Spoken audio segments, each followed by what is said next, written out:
यहाँ पे अभी हम देख रहे हैं hypothalamus, limbic system. Limbic system जो है, किस तरह से लिम्बिक सिस्टम काम करती है। लिम्बिक जिस तरह से हमारी सभी सिस्टम्स है, जैसे कि पाचन तंत्र, श्वसन तंत्र, ये ये सिस्टम्स जो है, ये सिस्टम्स बहुत सारे अंगों को मिलकर बनती है। जैसे कि ये रेस्पिरेटरी सिस्टम है। रेस्पिरेटरी सिस्टम जो है वो बहुत सारे उसमें अंग है। जैसे कि हमने हमारे नेजल के मार्ग से, हाँ, वायु हम अंदर लेते हैं, फिर वो जाता है इसोफेगस, सॉरी, वो लैरिंग्स से होता हुआ अंदर जाएगा, फिर लंग्स, हार्ट, लंग्स, ऐसा होता हुआ फिर बाद में अपने आर्टरीज है, वेन्स है, तो वो ब्लड जो है प्यूरिफिकेशन के लिए हार्ट की तरफ आएंगे, हार्ट से प्यूरिफाइड ब्लड जाएगा पूरे ऑर्गन्स को। तो इस तरह से सभी अंग काम करते हैं रेस्पिरेटरी सिस्टम चलाने के लिए। वैसे ही डाइजेस्टिव सिस्टम को चलाने के लिए डाइजेशन के बहुत सारे अंग है। जैसे कि हमने हमारे मुंह से निवाला लिया, फिर वो इसोफेगस से होता हुआ स्टमक में जाएगा, स्टमक से होता हुआ वो जाएगा लार्ज इंटेस्टाइन, स्मॉल इंटेस्टाइन, फिर उसके बाद में वो जाएगा रेक्टम। और इस तरह से ये पूरा डाइजेस्टिव सिस्टम बनता है।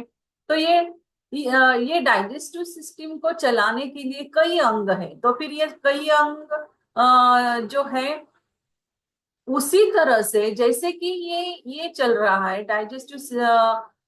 डाइजेस्टिव तंत्र चल रहा है, डाइजेस्टिव सिस्टम चल रही है, जिस तरह से रेस्पिरेटरी सिस्टम चल रही है, उसी तरह से हमारे मस्तिष्क में एक लिम्बिक सिस्टम भी है। अभी ये लिम्बिक सिस्टम का निर्धारित कार्य क्या है? तो व्यक्ति की प्रकृति, भावना एवं व्यवहार को प्रदान करना। यह कार्य 9 अंगों से सहयोग में संपन्न होता है। जैसे कि ये रेस्पिरेटरी सिस्टम, डाइजेस्टिव सिस्टम के कई अंग हैं, उसी तरह से ये लिम्बिक सिस्टम के भी 9 अंग है। ये पार्ट्स कौन से हैं? इसके पार्ट्स कौन से हैं लिम्बिक सिस्टम के? तो वो है hypothalamus, anterior nucleus of thalamus, septal nuclei, para olfactory area, epithalamus, amygdala, hippocampus, pre optic area, mammillary body. तो ये 9 पार्ट्स मिलके बनता है लिम्बिक सिस्टम। लिम्बिक सिस्टम के ये 9 अंग है। अभी यहाँ पे चार्ट दिया हुआ है कि ये किस तरह से काम करता है। ये हमने पिछले सेमेस्टर में देखा था। हाइपोथैलेमस ये सभी एंडोक्राइन ग्लैंड्स का राजा है। तो ये हाइपोथैलेमस सबको कंट्रोल करता है, सभी एंडोक्राइन ग्लैंड्स को ये कंट्रोल करता है। तो ये सिग्नल्स हाइपोथैलेमस के पास आएंगे, हाइपोथैलेमस से सिग्नल्स जाएंगे। तो ये एफरेंट इफरेंट वर्क यहाँ पे होता है। तो ये हाइपोथैलेमस, थैलेमस, एंटेरियर न्यूक्लिया, फिर ऑल्फैक्टरी एरिया, फिर इपिथैलेमस, थैलेमस से जाएगा इपिथैलेमस, थैलेमस एंटेरियर न्यूक्लिया से जाएगा pre optic area, septal nuclei, hippocampus, amygdala. इस तरह से ये 9 अंग है, 9 पार्ट्स है लिम्बिक सिस्टम के। इन 9 सदस्यों के मध्य हाइपोथैलेमस का शीर्ष पर स्थान है, और वही अपने अन्य सदस्यों की क्रिया प्रतिक्रिया का समन्वय करने के पश्चात शरीर पर परिणाम परिलक्षित करने में के सिग्नल भेजता है। सामान्य भावनाओं में 3 चरण होते हैं। अभी ये भावना, जो हमारे अंदर भावनाएं उत्पन्न होती है, अभी ये भावनाएं हमारे अंदर किस तरह से उत्पन्न होती है और ये किस तरह से सिस्टम चलता है, नर्वस सिस्टम का ये कार्य किस तरह से चलता है। तो ये एक एग्जाम्पल दिया हुआ है कि एक व्यक्ति ने धमाका सुना, वो धमाका पहचानेगा। सबसे पहले तो वो सुनकर पहचानेगा कि ये बम का धमाका है या कुछ गिरा है। तो वो पहचान लेगा कि नहीं, ये कुछ गिरा हुआ का आवाज नहीं है, तो ये आवाज किस चीज का है, ये कुछ धमाका हुआ है। तो ये उसने पहले पहचान लिया, तो उसे क्या कहेंगे? कॉग्निशन। कॉग्निशन। फिर the person will recognise the sound as he will listen the explosion of bomb. This is the first stage of cognition. फिर नेक्स्ट स्टेप क्या होगी? After cognition the person may be afraid or curious. This is the second stage effect of emotion. फिर ये उसने पहचान लिया कि अब ये आवाज जो है वो, ये आवाज किस चीज की है? तो ये एक धमाके की आवाज है। ये दूसरा चरण क्या है फिर? वो व्यक्ति ने सुन लिया कि ये आवाज बम की आवाज है। फिर उसके आगे क्या होगा? तो वो, उसको एक तो जिज्ञासा होगी, या तो फिर उसको डर लगेगा। दूसरी स्टेप क्या होगी? या वो सुनने के बाद उसने पहचान लिया कि ये बम का आवाज है। पहचानने के बाद दूसरी प्रोसेस होगी। एक तो उसको डर लगेगा, या फिर वो डर लगेगा। इस भावना का द्वितीय चरण अफेक्ट कहते हैं। अब इसको क्या कहेंगे? अफेक्ट। सुनने के बाद उसके अंदर हुआ, एक तो वो डरेगा या फिर वो क्यूरियस होगा, देखने के लिए वो भागेगा। तो तीसरा चरण क्या होगा फिर? प्रभाव होने पर वह डर कर छिपने की कोशिश करेगा या आई आवाज की ओर भागेगा। इसी भावना का तृतीय चरण वृत्ति, कोनेशन कहते हैं। अभी उसने वो आवाज सुनी। आवाज सुनने के बाद या तो फिर वो डरेगा, या फिर वो क्यूरियस होगा, वो देखने के लिए भागेगा, या फिर कोशिश करेगा छिपने के लिए आई आवाज के कारण। तो वो उसकी तीसरा चरण क्या है फिर? फोनेशन। इस स्टेज को क्या कहेंगे? वृत्ति या फोनेशन। तो ये भावना के तीन चरण हो गए। भावना एवं व्यवहार, इमोशंस एंड बिहेवियर के मध्य सामान्यतः सीधा संबंध है, और इसके अंतर्गत शारीरिक अंगों की कार्यविधि में परिवर्तन आना एक प्राकृतिक सत्य है। उदाहरणार्थ, डर। अभी जब ये भावनाएं किस तरह से हमारे अंदर उत्पन्न होती है, इमोशंस एंड बिहेवियर किस तरह से हमारे अंदर उत्पन्न होता है, तो एक तो डर होगा, फियर एवं दुख, सौरो भावनाओं के साथ व्यक्ति का व्यवहार अपने बाहरी वातावरण के प्रति निर्लिप्त हो जाता है। उसे दूसरों के प्रति अनभिज्ञता होगी। उसके शरीर में हृदय और फेफड़ों के कार्य घट या बढ़ जाते हैं, टैकीकार्डिया। तो ये इसका इफेक्ट है। इफेक्ट क्या होगा अपने अंदर जब हम कुछ सुनते हैं? वो किस तरह से ये भावना बनती है, डर या दुख, सौरो जो होता है, वो उसकी इफेक्ट हमारे अंदर क्या होता है? टैकीकार्डिया होने लगता है, अपनी दिल की धड़कन जोर जोर से बढ़ने लगती है, या फिर ब्रैडिकार्डिया होगा, वो बढ़ेगी ही नहीं धड़कन, एकदम धीरे धीरे चलने लगेगा हमारा हृदय। टैकीपनिया, स्लो डीप ब्रीदिंग, एकदम अपना ब्रीदिंग कम हो जाएगा। या फिर बहुत पसीना आ जाएगा, बाल खड़े होना। ऐसे ये होता है ना, कभी कभी कुछ हम सुनते हैं, किसी का आवाज सुनते हैं, कुछ सुनते हैं, तो रोंगटे खड़े हो जाते हैं। बाल खड़े होना यानी कि रोंगटे खड़े होना। पाइलियोरेक्शन, पुतली फैलना, एकदम हमारे आंखें ऐसी बड़ी हो जाती है कुछ हम देख लेते हैं तो। प्यूपिलरी डायलेटेशन, मुख गुहा शुष्क होना, ड्राइनेस। कभी कभी कुछ एकदम से कुछ देखने के बाद हमारा मुख सूख जाता है, आंसू बहना, या कोई जोर जोर से रोने लग जाता है। लैक्रिमेशन विथ नेजल सिक्रीशन जैसे परिवर्तन सामान्य है। ये सब कुछ होने लगता है जब ये लिम्बिक सिस्टम के की भावना किस तरह से उत्पन्न होती है, ये दिया हुआ है। अचेतन होना इसकी चरम सीमा है। कोई कोई व्यक्ति अचानक कुछ सुनने के बाद अनकॉन्शियस हो जाता है, तो ये उसकी चरम सीमा है कि वो व्यक्ति अनकॉन्शियस हो जाता है। बेहोश हो जाता है। कोई कोई डर के कारण हो जाता है, कोई कोई दुख के कारण हो जाता है। अचानक हमारे एकदम निजी अ, नजदीक वाला कोई व्यक्ति जब गुजर जाता है और वो सुनते हैं, तो वो सुनते ही हमारे अंदर, उस व्यक्ति के अंदर एकदम दुख के कारण वो बेहोश हो जाता है। तो वो एक चरम सीमा होती है लिम्बिक सिस्टम की। खुशी, ये तो डर हो गया, दुख हो गया। कभी कभी क्या होता है ना कि खुशी भी हो जाती है, इतनी खुशी हो जाती है कि अपनी भावनाएं, हम जोर जोर से एक तो हंसने लगते हैं, या कोई व्यक्ति कभी कभी एकदम रोने भी लगता है।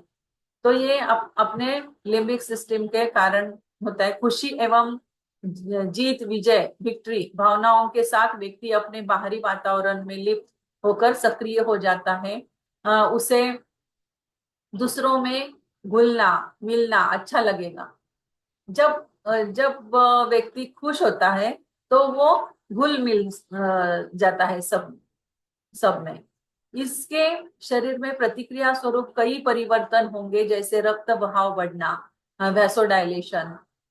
रक्त बहाव बढ़ जाता है जब हम खुश होते हैं, हंसते हैं, तो रक्त बहाव बढ़ता है, वैसोडाइलेशन। हृदय एवं श्वसन गति बढ़ना, आंसू आ जाना, अस्थि पेशियों का सक्रिय होना, उछलना, कूदना, गले लग जाना। इस तरह से जब वो व्यक्ति हैप्पी होता है, खुश होता है, तब होता है। और पनिशमेंट, अगर किसी को पनिशमेंट दिया एवं पुरस्कार मिल गया, इन दोनों परिस्थितियों में शरीर में विभिन्न प्रतिक्रियाएं परिलक्षित होती है। वो भी अलग अलग, पनिशमेंट देते ही अलग प्रतिक्रिया होगी हमारे पूरे शरीर में। अगर किसी को रिवार्ड मिला तो अपने अंदर अलग सी प्रतिक्रिया हमारे सभी अंगों में होती है। नफरत, जब कोई व्यक्ति किसी से नफरत करता है तो अलग से शरीर में कुछ तो होता है। या फिर प्रेम, प्रेम की भावना, वो भी अलग होती है। तो हमारे लिम्बिक सिस्टम का ये सब भावना जो है, सभी प्रकार की भावनाएं जो है, वो हमारे लिम्बिक सिस्टम से रिलेटेड है। और ये लिम्बिक सिस्टम ही हमारे भावनाओं को कंट्रोल करती है। नफरत एवं प्रेम एक दूसरे से विलोमी स्थितियां है, उनमें व्यक्ति की शारीरिक प्रतिक्रियाएं विभिन्न स्तर की मिलती है।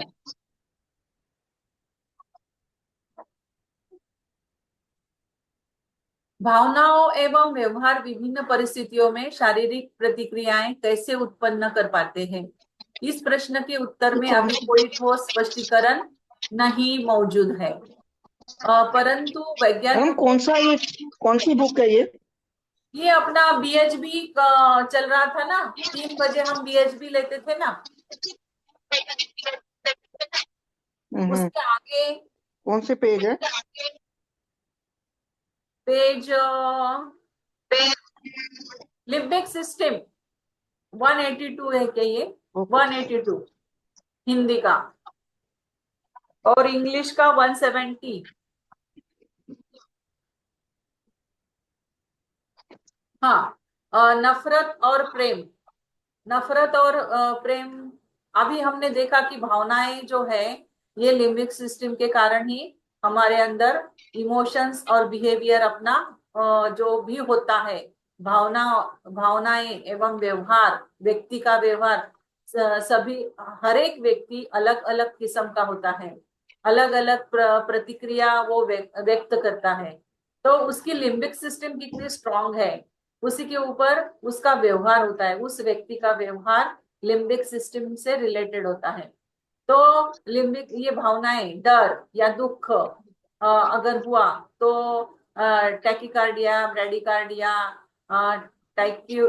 टैक्यूमिया, स्लो ब्रीदिंग, पसीना आना, स्वेटिंग, रोंगटे खड़े होना, बाल खड़े होना, पुतली फैलना, मुख गुहा सूक्ष्म हो जाना, आंसू बहना, जैसे परिवर्तन सामान्य, या फिर इसकी एकदम चरम सीमा जो होती है डर या दुख की, तो वो व्यक्ति अनकॉन्शियस हो जाता है।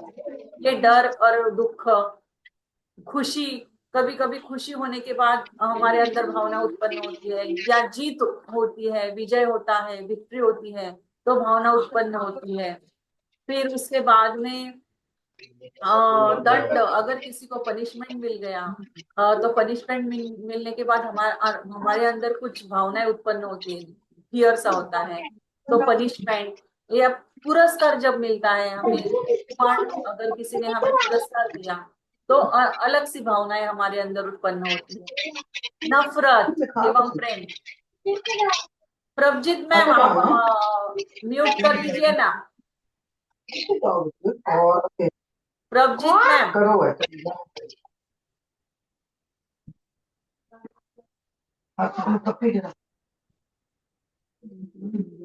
हाँ, नफरत एवं प्रेम जब होता है, अब हम किसी से नफरत करते हैं तो कुछ तो हमारे अंदर होता रहता है, तो वही लिम्बिक सिस्टम के सिक्रीशंस है, या different different fibres, nerve fibres के कारण ही होता है वो नफरत। तो ये सब कुछ हो रहा है, इसका कारण है लिम्बिक सिस्टम। तो भावनाएं एवं व्यवहार विभिन्न परिस्थितियों में शारीरिक प्रतिक्रियाएं कैसे उत्पन्न कर पाते हैं, इस प्रश्न के उत्तर में अभी कोई ठोस स्पष्टीकरण नहीं मौजूद है। परंतु वैज्ञानिकों का मानना है कि सेरेब्रल कॉर्टेक्स में स्रावित होने वाले रासायनिक तत्व ही प्रतिक्रियाओं के जन्मदाता है। अभी तो ये किस तरह से होता है ये पता नहीं है, लेकिन साइंटिस्ट लोगों का यह मानना है कि हमारे ब्रेन के अंदर जो सेरेब्रल कॉर्टेक्स है, ये सेरेब्रल कॉर्टेक्स में जो सिक्रीशन होता है, सेरेब्रल कॉर्टेक्स में जो सिक्रीशन होता है, ये रासायनिक तत्व जो है, ये सिक्रीशन ही ये प्रतिक्रिया का जन्मदाता है। वो सिक्रीशन के कारण ही ये प्रतिक्रिया होती है। जैसे कि बहुत खुशी हुई तो हम खुशी के मारे हंसते हैं या उछलते हैं, कूदते हैं, तो ये प्रतिक्रिया हुई। तो ये प्रतिक्रिया क्यों हुई? ये रासायनिक तत्व के कारण, ये हमारे सेरेब्रल कॉर्टेक्स में कुछ सिक्रेट हुआ, उस सिक्रीशन के कारण ये प्रतिक्रिया हुई। इसे बॉडी केमिस्ट्री की संज्ञा दी गई है। तो फिर इसे क्या कहते हैं? Body chemistry. लिम्बिक सिस्टम की समस्त क्रियाएं, रिएक्शंस हाइपोथैलेमस के माध्यम से ही संपन्न होती है। अतः इनका जिक्र नीचे हाइपोथैलेमस के विवरण में किया गया है। अभी इसके ये हो गई लिम्बिक सिस्टम। हाइपोथैलेमस। हाइपोथैलेमस की संरचना अंतःस्रावी तंत्र में विस्तृत रूप में दी गई है, और यह भी स्पष्ट किया गया था कि यह अंतःस्रावी तंत्र को नियंत्रित करने के साथ ऑटोनॉमिक नर्वस सिस्टम के दोनों संवर्ग, सिंपैथेटिक और पैरासिम्पैथेटिक के केंद्रों को अपना सदस्य बनाए हुए है। अंतःस्रावी तंत्र, ऑटोनॉमिक नर्वस सिस्टम दोनों की क्रियाएं रासायनिक तत्वों पर निर्भर है। इसके संबंध लिम्बिक सिस्टम के सदस्यों अलावा सेरेब्रल कॉर्टेक्स, थैलेमस तथा ब्रेन में रेटिकुलर फॉर्मेशन से है। हाइपोथैलेमस शरीर में होने वाली समस्त क्रियाओं से सीधे या अन्य माध्यमों से डायरेक्टली और इनडायरेक्टली संबंधित है। अभी हाइपोथैलेमस तो हमें पता है, हाइपोथैलेमस जो है एंडोक्राइन ग्लैंड, सभी एंडोक्राइन ग्लैंड्स को कंट्रोल करता है। तो हाइपोथैलेमस जो है वो डायरेक्टली और इनडायरेक्टली हमारे जो सिंपैथेटिक या पैरासिम्पैथेटिक नर्वस सिस्टम है उसको कंट्रोल करता है। और अंतःस्रावी सभी जो ग्रंथियां हैं, एंडोक्राइन ग्लैंड्स जो है, एटोनॉमिक नर्वस सिस्टम जो है, इसको वो रासायनिक मतलब सिक्रीशंस जो है, सभी एंडोक्राइन ग्लैंड्स में जो सिक्रीशंस होता है उसको वो कंट्रोल करता है। अब वो किस तरह से कंट्रोल करता है? स्वैच्छिक स्नायु तंत्र, autonomic nervous system, limbic system और अंतःस्रावी तंत्र, तीनों का यह नियंत्रक, कंट्रोलर है हाइपोथैलेमस। ये लिम्बिक सिस्टम, स्वैच्छिक autonomic nervous system, limbic system और अंतःस्रावी तंत्र, इन तीनों का वो कंट्रोलर है। सिंपैथेटिक, पैरासिम्पैथेटिक,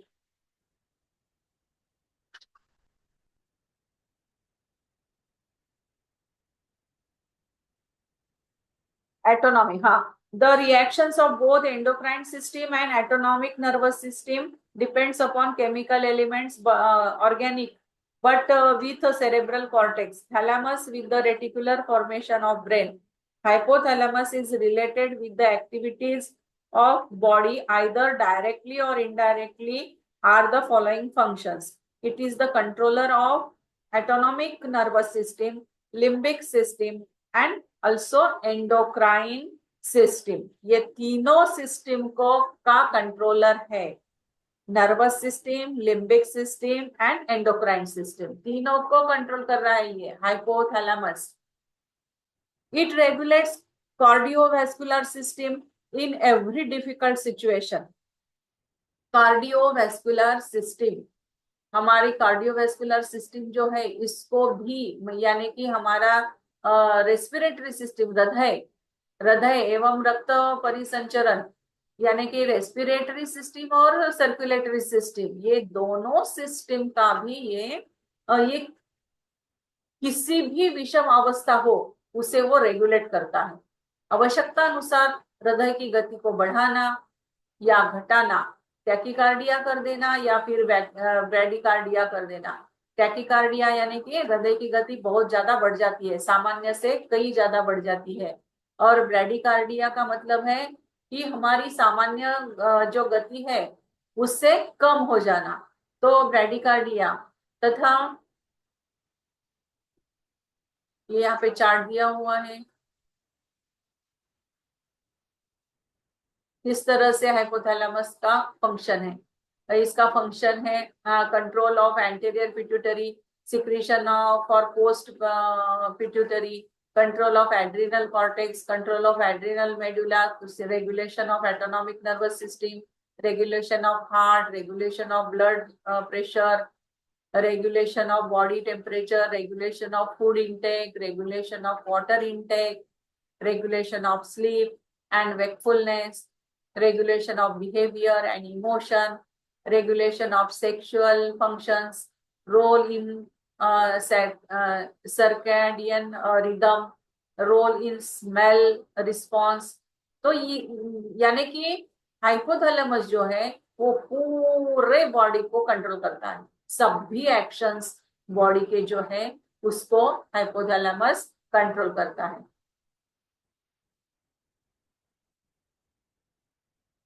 रक्त का प्रवाह को सामान्य स्तर से कम या अधिक करना इसका महत्वपूर्ण योगदान है.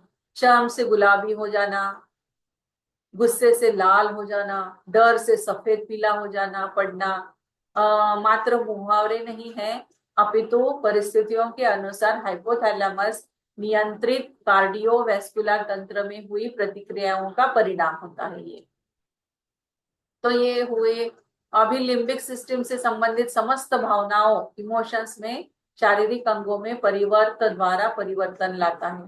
हाइपोथैलेमस का तीसरा काम क्या है? लिम्बिक सिस्टम, जो अभी हमने देखा कि लिम्बिक सिस्टम किस तरह से काम करती है. लिम्बिक सिस्टम की संबंधित सभी भावनाएं, अभी हमने देखा कि भावनाएं किस तरह से उत्पन्न होती है, तो ये भावनाओं के ऊपर भी ये कंट्रोल करता है. लिम्बिक सिस्टम के ऊपर भी ये कंट्रोल करता है. शरीर का तापक्रम सामान्य बनाए रखता है. शरीर का ताप निकालने वाले रास्तों, कैपिलरी, श्वेत ग्रंथियों को नियंत्रण में रखता है. कप कपाना, शिवरिंग, जो शरीर की एक ताप संरक्षा पद्धति है, वह हाइपोथैलेमस द्वारा ही नियंत्रित होती है. सभी को कंट्रोल कर रहा है ना ये, तो ये इसको भी हमारा टेम्परेचर, बॉडी का टेम्परेचर जो है, जब हम एकदम ठंडे स्थान पे जाते हैं तो वहां पे भी कंट्रोल करेगा, या एकदम बहुत हाई टेम्परेचर वाले जगह गए तो वहां पर भी कंट्रोल करेगा. कैसे भी तापक्रम हो तो हमारा उस तापक्रम के अनुसार वो शरीर के अंदर हमारा टेम्परेचर मेंटेन करना, ये काम भी हाइपोथैलेमस कंट्रोल करता है. शिवरिंग होता है, शिवरिंग के द्वारा ही होता है। जब हमारे हमारे अंदर ऐसी कपकपाहट होती है ना, शिवरिंग जब होती है ना, तो समझ लेना कि हमारे अंदर टेम्परेचर का कंट्रोल हो रहा है, बॉडी टेम्परेचर कंट्रोल हो रहा है। क्षुधा एवं भोजन से संतुष्टि, हंगर, सैटिएटेशन, इन दोनों दशाओं का केंद्र हाइपोथैलेमस से मौजूद है। वैज्ञानिकों का मानना है कि हाइपोथैलेमस में रक्त ग्लूकोज स्तर के संवेदी ग्राही और ग्लूकोज रिसेप्टर मौजूद है। हमारे अंदर क्षुधा एवं भोजन से संतुष्टि कभी कभी ऐसा होता है ना कि बहुत भूख लगती है और भोजन हम करते हैं, भोजन करने के बाद कभी ऐसे लगता है कि हम संतुष्टि नहीं हुए, कभी कभी लगता है हाँ बहुत संतुष्टि प्राप्त होती है। तो ये जो प्रोसेस हो रही है हमारे अंदर, हंगर, क्षुधा या भोजन से संतुष्ट होना या असंतुष्ट रहना, ये सब कुछ क्यों हो रहा है? तो ये हाइपोथैलेमस की वजह से वो कंट्रोल कर रहा है।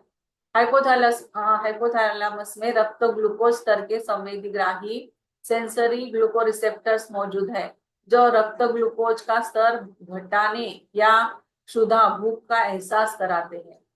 ये कौन है, कौन कर रहा है? ये साइंटिस्ट के लोगों ने खोज निकाला है। साइंटिस्ट लोगों का यह मानना है कि हाइपोथैलेमस में रक्त ग्लूकोज स्तर के संवेदी ग्राही यानी कि सेंसरी ग्लूको रिसेप्टर्स है, ये मौजूद है। सेंसरी ग्लूको रिसेप्टर्स जो रक्त ग्लूकोज का स्तर घटाने पर क्षुधा भूख का एहसास कराते हैं।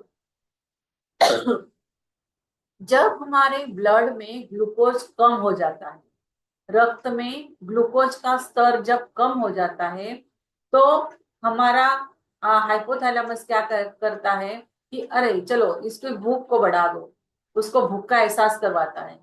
ग्लूकोज कम हो रहा है, हमारे रक्त के अंदर ग्लूकोज कम हो रहा है, तो भूख का एहसास वो कराते हैं। और रक्त ग्लूकोज का स्तर सामान्य होने पर व्यक्ति संतुष्टि का एहसास करते हैं। फिर यह प्रश्न उत्पन्न होता है कि मधुमेह डायबिटीज मेलिटस के रोगी के रक्त ग्लूकोज स्तर सामान्य से अत्यधिक होने के बावजूद उन्हें हर समय भूख क्यों लगी रहती है?